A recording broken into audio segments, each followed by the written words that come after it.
Just to give background to folks, there are these tar sands in Canada that can produce oil.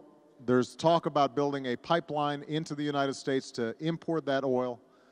I can't comment on the specifics of this because the State Department is going through this complicated review process, and if it looks like I'm putting my fingers on the scale before the science is done, then people may question the merits of the decision later on. So I'm not going to get into the details of it. I will make this general point, which is that, first of all, importing oil from countries that are stable and friendly is a good thing. So, for example, some of you saw I went down to Brazil a couple of weeks back. And I know people think I was going there to see samba dancers or something, or they play soccer. I was going down there partly because Brazil is actually already doing a really good job with biofuels. They've got some of the best cellulosic ethanol. This is ethanol that's not made with corn, but it's made with like sugarcane stalks. So I think a third of their cars already on the road run on biofuels. So I wanted to make sure that we learn from them.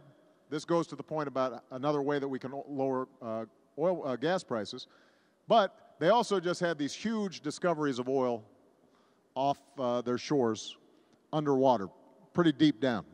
And can we start working with them using our outstanding technology, some of the lessons we've learned in the Gulf, to create another regular source of supply of oil? Canada already is one of our largest oil exporters, or we import from Canada. These tar sands, there are some environmental questions about how destructive they are potentially.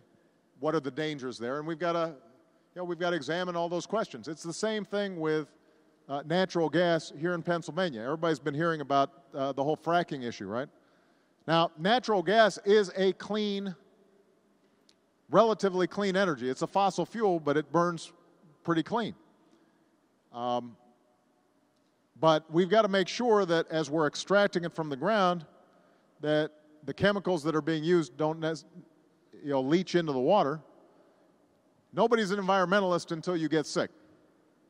And it turns out, well, gosh, why didn't somebody tell me that this might affect the water that we drink or the air that we breathe or what have you?